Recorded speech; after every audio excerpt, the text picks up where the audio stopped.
Hey everybody, RetroPie Guy here. Today I'm going to do a brief review of the Anbernic RG351P Handheld video game console. Got it right here. Everything on here made super well, super high quality.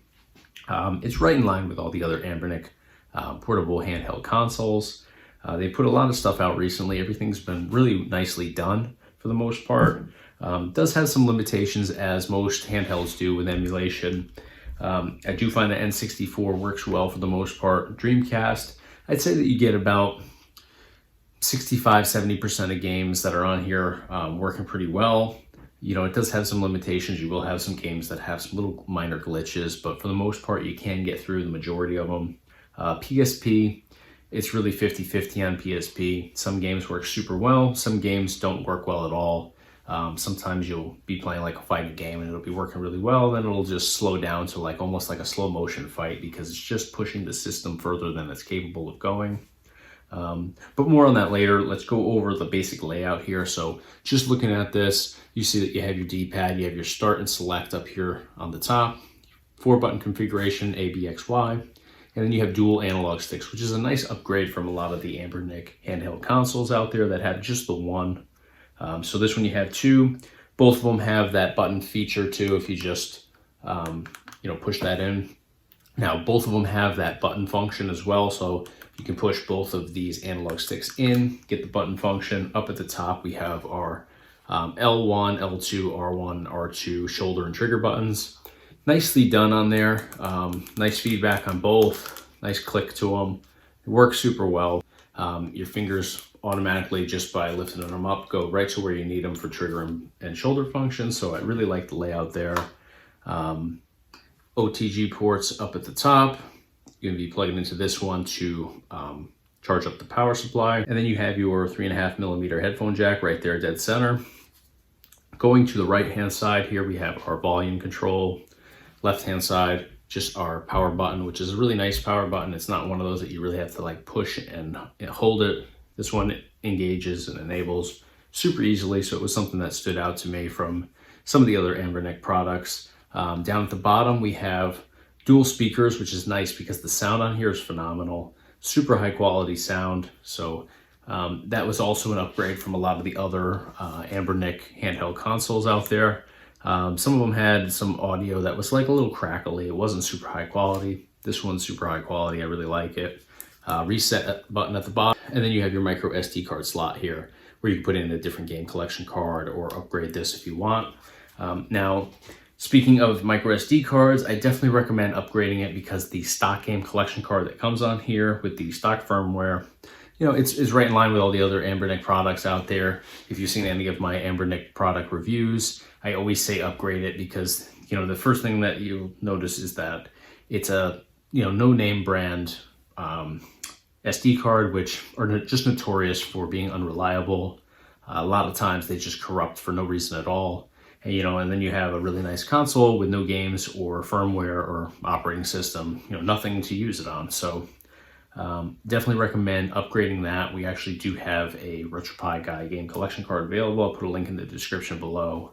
I think we're over the 15,000 mark on retro games included on that. So definitely check that out. It's certainly a major upgrade from what you have on here stock. So definitely check that out. We'll put a link in the description below to all that information. So moving on, in terms of quality here, everything is done really nicely.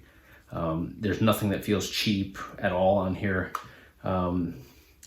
Just really compact, definitely high quality. I actually, when I first took this out of the box, dropped it.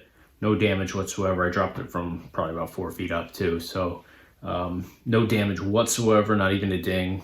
I was a little worried, obviously, dropping it right out of the box, but no issue at all. So I think that it's definitely going to hold up and, not get damaged or anything like that. As long as you're not spiking it off the floor or anything, I think you'll be in good shape. All the buttons work super well. No binds, no sticky buttons. Analogs, really nicely done. They're not overly sensitive, not overly tight. They're just spot on, really perfect. And I'm always really picky about analog sticks because a lot of handhelds have super cheap ones that just, you just scroll over in one direction, and like if you're doing a driving game, the car just, whips right around. They're really hard to get right. Anbernic's really good at them. Really like the analog sticks that they put out. This one's no different, just really nicely done. So now in terms of the actual setup here, obviously it's a rectangular shaped handheld console. Nothing really like contoured or sculpted to, you know, fit in your hand really nicely. I mean, it does fit in your hand obviously well, but you know, something like the RG351V had some like custom sculpting to the back of the console, so it really sat in your hands really nicely. It was really comfortable. You were able to grip it super well. You don't really have that here, but you know, that's typical for a rectangular shaped console like this. They do have the two little grips on the back, which are nice, but I don't have massive hands, but the way that I hold this is like this. And you can see here, I actually go right over those two grips there, so they don't really serve a purpose for me. I would have liked to see them, you know, maybe double the width on there, because then regardless of the size of your hands, I think any adult would be somewhere on those grips. And like I said here, I'm going right over them. So in order to be on those grips, I have to kind of hold it like this, which you can see in the front just doesn't make it so I can access all the buttons easily. So I think that's probably like the only thing that I would change about this handheld device, is just widen out those grips so they're a little bit more functional and usable for everybody. So that's pretty much it in terms of the layout on here. So let's talk about emulation. In terms of what games can be played on here, you can pretty much get a little bit of everything from all the retro gaming console collections out there. However, in terms of flawless gameplay, you're going to be able to play like all the early retro game collections like Nintendo Entertainment System, Super Nintendo, Sega Genesis, Sega Master System, all that stuff, Classic Arcade, all that'll be really quite flawless on here. You do run into the issue around the N64 line, which is pretty typical for emulation in general. Specifically, handhelds always seem to struggle a little bit more with N64, Dreamcast, and PSP. This device is no different. Most of the N64 games work really well on here. Mario Kart 64, I would say, is almost flawless. You might get like a little audio hiccup here and there, but for the most part, the gameplay portion of it, flawless. Dreamcast works pretty well. I'd say you get about 70% of your Dreamcast games that are available on this device work really well on there. You might get some little like flickers and like backgrounds and stuff as the console gets pushed to its max, but you know, certainly playable, doesn't ruin the experience in any way. You will have some titles obviously that are a little bit more glitchy than others, but for the most part, I say that Dreamcast works pretty well on here. PSP is going to be one of those collections that's just hit or miss. I found that about 50% of the games work well, 50% of them are just too laggy and glitchy to, you know, really enjoy the game.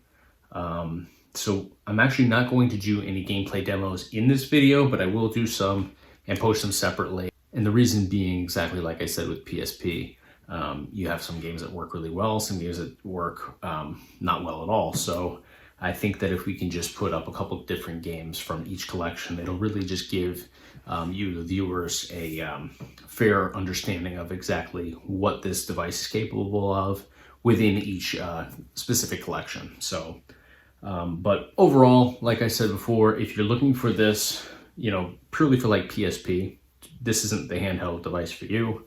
But if you're looking for like the retro game collections, you know, like I said, Super Nintendo, regular Nintendo Entertainment System, Genesis, all that early, anything from like the 80s up through like 96 is probably going to be a really safe bet for you on this device. But even N64 and Dreamcast, I would say definitely get it for those. But PSP, I think you should just look at it as a bonus. If you get a game that works really well in there and it happens to be one of your favorites, then great. But if not, definitely you wouldn't be too upset about it because you're not expecting those games. So that's going to do it for today. If you found this video helpful, definitely smash the like button for me.